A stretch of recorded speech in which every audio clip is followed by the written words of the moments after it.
Your life is going to change if you change it. Your business is going to get better if you work harder in your business, if you get smarter in your business. None of this stuff is going to change your business.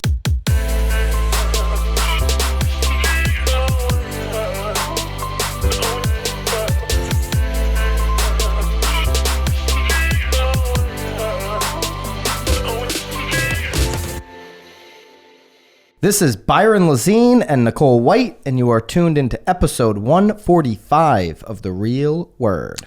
Word is up. All right, we got 2 rackets, no Marketeer. Send us your Marketeers. I guess everybody just stopped marketing after Halloween and election week and everything. People just had their heads in the sand. It's been a busy week. Yeah, it has been a very busy week. I have to know, though, is this president number 45? No. Trump was 45. Oh, okay, because we're at week 145. I Oh, thought that it was kind no. of, you know. He was maybe the 45th. maybe we'll know next week. I guess he just stays the 45th if he stays in, or if he's not in, then we're not talking about that anymore. No, I think he'd be the 46th. But anyway, here we are. Yeah, that's right. All right, 2 rackets. If you've got a Marketeer, send it in. Please. Put it in the comments or send it in to us. We'd be happy to highlight somebody maybe in your office. My arm is loose. Or anywhere that you've seen. Yep, it's a loosey goose. All right, bracket number 1. Who does Zillow fear? Nicole, is it Keller Williams? Is Zillow afraid of Keller Williams? They're not. Are they afraid of Compass? They're not. Are they afraid of Realogy? They're not. No? Are they afraid of Byron and Nicole? No. There's a few people that might know my name there, but I'm sure not all of them. Definitely not Rich Barton. Rich. Maybe he does. I've met him once. But you think he's afraid of you, though? I don't think he's afraid of me at all. I didn't say if they knew your name. Zillow might be afraid of Greg Schwartz. Left the company, now just had the largest funded. He's going to compete in this space. We got to talk about that. There's lots of things that I think we're earmarking for next week. What about Realtor.com? They afraid of them? No. I mean, are you? I wouldn't be. How about Open Door? Of course. Brad Inman says, and we'll link up the article. Brad Inman says, of course. Both companies are pioneering the budding iBuying movement. So, of course, they're afraid of Open Door, but Zillow faces a bigger threat. Much bigger threat. That would be CoStar. Maybe not a lot of residential agents have heard of CoStar. I've never heard of it until today, to be honest. CoStar owns companies like LoopNet, which you've heard of. Of course. A lot of residential agents may have heard of that when they're getting a commercial listing for the first time. Like, how do I list this? And you have to list it on LoopNet, and they charge you absurd amount of money to do so. So they own LoopNet. They own landsandfarm.com, which I think is named something else. It used to be landandfarm.com. Now it is Lands of America. I think they merged those 2 companies, bought the whole thing. They also own apartments.com, which, by the way, apartments.com is beating Zillow's apartment platform, which is called, what is the name of the Zillow one? Do we know? We know. Nicole, we know. I don't know. You don't know? Why don't you know? I don't. Lands of America was the other one. All right. Anyways, they're beating Zillow's rental platform. But here's why they're ultimately afraid of CoStar. CoStar right now is in talks, and this was reported last week, that they are going to acquire CoreLogic. CoreLogic is a data giant. That's what CoStar is. They're a data giant in the commercial world, right? Apartments, land, all that kind of stuff. CoreLogic has 600,000 real estate agents as clients, and 17 of the 20 largest MLS organizations are their client. This would put CoStar in the home listing business overnight. The company also, Nicole, has a ton of cash. Zillow's market cap is $20 billion. CoStar's is $32 billion. Okay, so like almost a third, larger than a third bigger than Zillow in terms of market cap. They also, Zillow Rentals was the name of the Zillow platform. Well, that makes sense, right? I mean, that does make a lot of sense. Kind of makes sense. They also have $6 billion in cash. They are profitable. They're not going to be, it's not like Open Door where they are going out and raising money. It's not like some of these other Compass who they're just not afraid of, who's been raising money this whole time. They have cash. They've been in business, CoStar, since 1987. Andrew Florence, who's the CEO, is a lot like a Rich Barton. He, in Brad's word, is a Wall Street darling. Both are charming, but sometimes ruthless. He's been in the game for 30 plus years. of doing this. He's from Princeton University, and this would be the first major acquisition that would put CoStar in the residential space and really give Zillow a direct competitor. You brought up when we were talking about this pre-show, like, oh, so is it going to be the same like LoopNet model where you're basically paying to place your listing? I don't think that would be the game, because who's going to go to a new site and pay to put their listing when I can just put it in the MLS, it goes on Zillow for free, right? As a real estate listing agent or a listing broker. Right. I think they'd have to come in and compete with Zillow. They'd have to have a platform, right, for attention, for sure. And Brad, I think, finishes it off like, whatever the journey, CoStar is on the move. Don't be surprised if someday in the future you wake up and find yourself buying ads from them on your home listing. So they're going to have a platform that gets eyeballs from the consumers. But, I mean, as they watch Zillow in this flex model doing the referrals, do they say that's the way to go and capitalize more on the actual transaction? Well, I think it's super interesting though, because again, they're talking about owning the 17 of the 20 largest MLSs, where they had like a sort of small window to actually get rid of Zillow, because a lot of these MLSs are obviously feeding Zillow. But now that Zillow is getting into like the broker game, I mean, that window is sort of closing in on Zillow too. So it'll be, again, it's an interesting thing. This is the first time I've heard of this. It's the first time I've heard of this company, but it's sort of exciting to hear that maybe there's like, I think as agents and as brokers, keeps everyone bobbing and weaving. We don't know what CoStar's vision for CoreLogic would be. Right. So, we're kind of all just guessing, including Brad. And if you read the article, there's no definitive, prediction on what they would do with CoreLogic.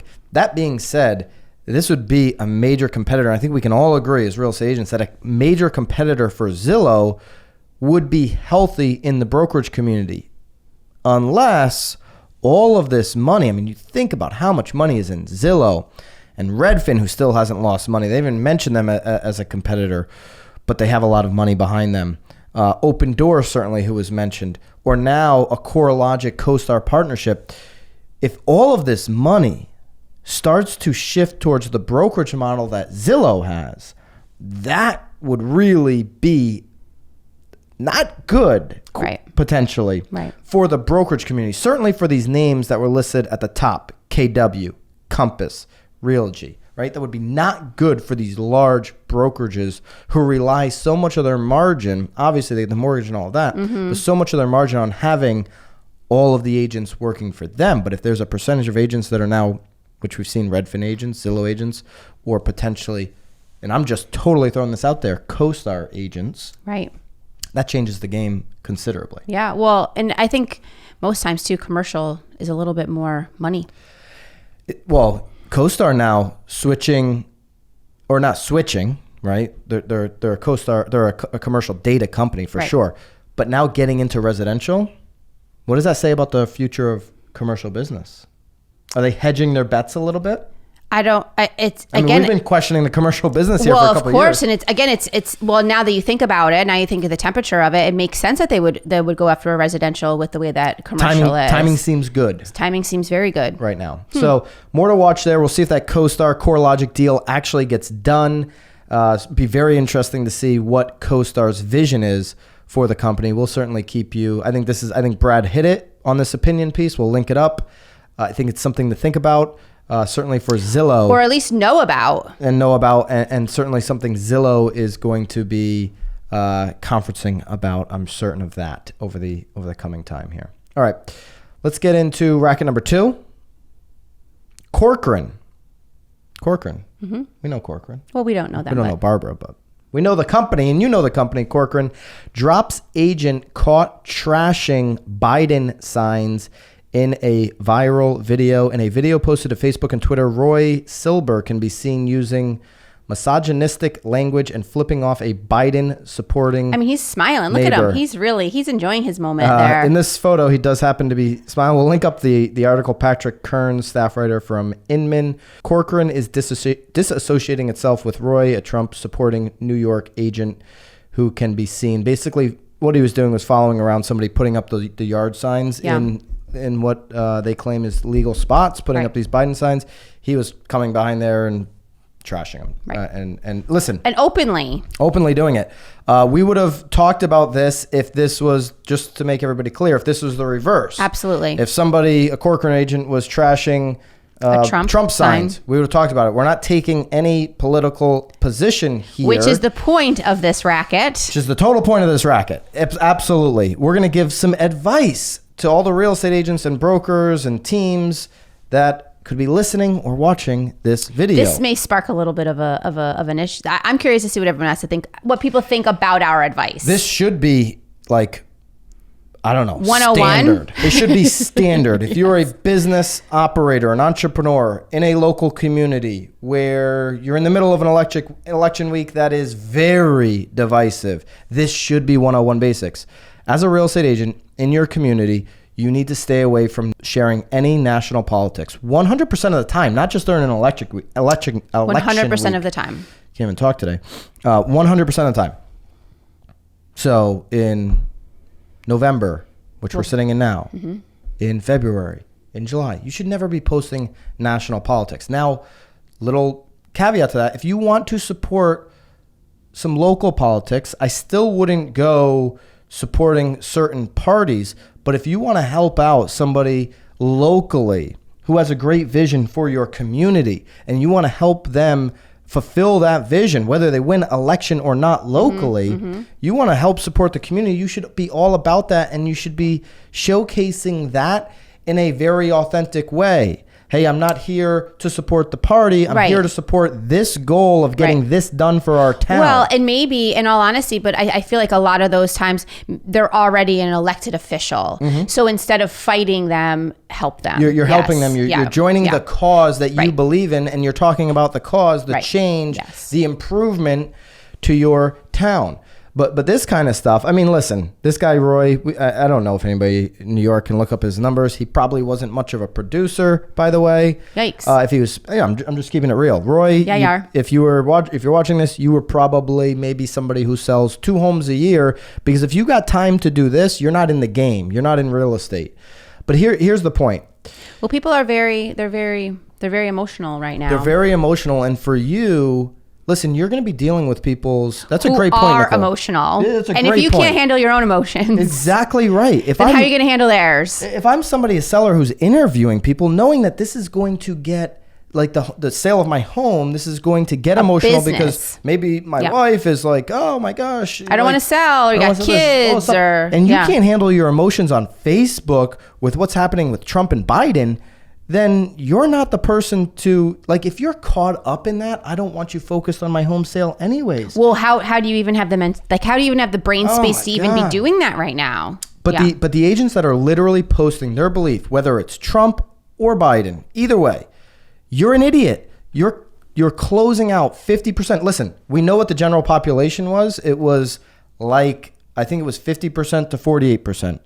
So maybe you're blocking out 50%, or maybe you're blocking out 48%. There's not one smart business owner that would advise you to block out 48% or 50% of your potential customer by making a silly, stupid post, whether it's from national news sources, your own belief, like whatever. This is a topic to stay away from in terms of your support for either party. It's foolish. It doesn't make any sense. And listen, a lot of the things that we're going through this week, or people are scared of, if one side wins, this will happen, or the other side wins, that'll happen. Most of the stuff won't even happen. Right. This is America, folks. We have checks and balances. Well, that's just it. I mean, one guy can't change everything. No, that is for sure. That is like the silver lining. Like, you're getting worked up over how much of anything is going to change over the next 12 months. Nothing. Your life is going to change if you change it. Your business is going to get better if you work harder in your business, if you get smarter in your business. None of this stuff is going to change your business. So I'd advise you to stay away from that divide, like, even just, especially this week, going out and saying, you know, this is scam. Yeah, this is that, or this is the other thing, is being divisive. It's not supporting your client. People don't think your candidate. People think you're stupid. The majority of Americans think you're stupid. 20% of your base thinks you're smart. The rest of us, 80%, think you're an idiot. You're not going to get business this way. So I encourage agents, brokers, teams. Heard it here. not to post ever, but especially this week as things get very contentious. And I think Corcoran did a great job. I mean, this guy was caught on camera trashing Biden signs. With a smile on his face. With a smile on his face. I believe that Corcoran would have done this no matter what sign it was, because this is just egregious. You have to, yeah.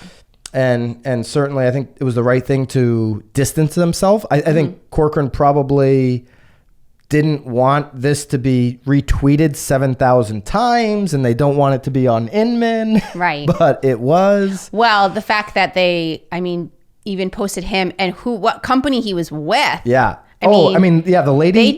They tagged both.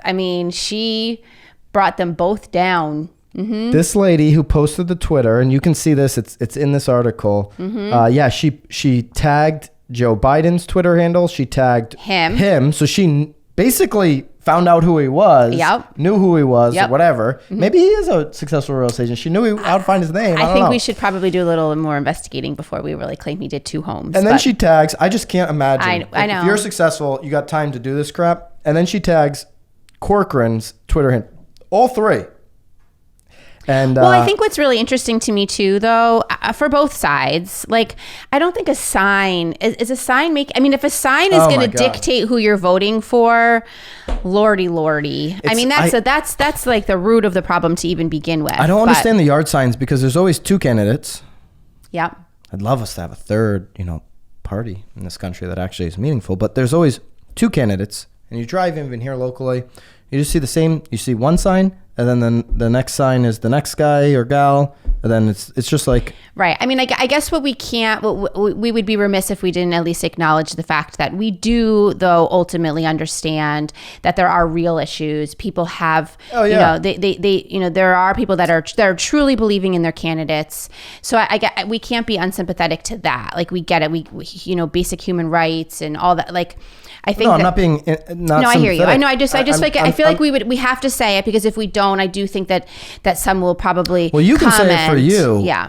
I still think you're an absolute idiot. I'm not saying. If you're a business owner, right. and if you're a real estate agent, you're a business owner. I agree with that. You're an absolute idiot for posting this kind of stuff. I'm not saying that you don't believe in it, and you can believe in it at home and with your friends, or with your vote. You can believe in it with your vote. There you go. There's a good one, Nicole. You believe in it with your vote. Yeah. And what you stand for, and how you live your life, and yes. Yep. But and listen, we've seen people locally post this kind of stuff, not in an election time, and we just shake our head and we're like, hey, glad they don't work with us. Well, and it's back and forth. It's at what point do you just stop? There's no winning. There's no winning. Then the comments get crazy. Because that's all everyone's looking to do right now is win, which is no one's winning. We don't have a Marketeer of the week, but that is the worst marketing you can do, is engage in this stuff.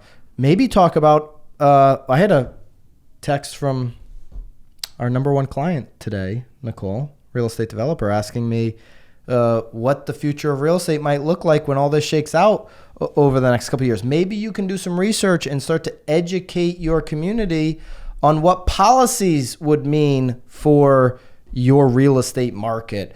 We've been talking a lot, about interest rates. Talk about that kind of stuff. Educate your audience, your community, the people that are buying and selling homes in your market. Stick with what people are hiring you for. Well, I think that's the biggest thing too. In addition, though, how you can support your well, maybe you said communities, because I think obviously after this, that's who's going to need the biggest and greatest support, especially since we're still in the middle of this pandemic, is how can we continue to support, our local small businesses. Now, here's the thing that people are going to say. This is going to be the one piece, I think, of feedback that I get where people are like, no, I don't agree, is,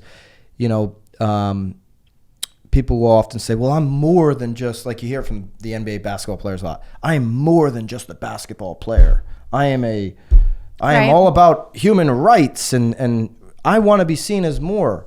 Well, listen, and you see it right now with happening in the NBA. They all want to start their season in January, but the people that pay their paychecks, the big TV companies, are saying, no. You need to start December 22nd, or you're going to lose $500 million to potentially $1 billion if you decide to start after January. And what are all the NBA players doing? They're putting their tail between their legs, and you'll see in the next 7 days, they will be starting on December 22nd, because the people that pay them, right, the owners and their sponsors are telling them when to start. Same thing with us. Yeah, you can be more than a real estate agent, for sure. You're a mother. Well, I'm we're a father. definitely not telling people not to be. I'm not telling people not to No. be. I'm just telling you, when it comes to your business, there will be an impact when you post this kind of stuff. When you're very divisive online, one way or another. We're not taking sides. But when you choose to take a side, you will lose money. It will hit you in your bank account.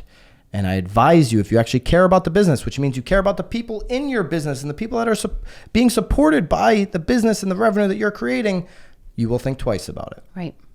All right. If you got a marketeer, somebody actually doing some great marketing, again, send it in to us. Hopefully there's something, maybe there's something fun coming up. Maybe that's what people are working on this week. And I'd There's love your scripts. If you think I'm wrong here, if maybe you've posted some of this type of crap, or done some of this crap, like if you, I don't know. You should be arrested if you're doing stuff like illegal. Roy. That's yeah, illegal. That's illegal. But you know, on the stuff that we're talking about, where you're just taking sides online, and you've actually gotten business out of it. Hey, happy to read those comments and maybe see where I'm off base there. Right. All right. Good one. Look at you.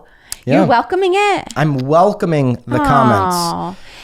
Look at you. Must be the birth of your second child. Must be. All It's right. like softened you. You're like soft. I'm not soft. I'm not soft. You're still an idiot if you're doing it. All right. That's it. That's it. Keep it real, guys. See ya.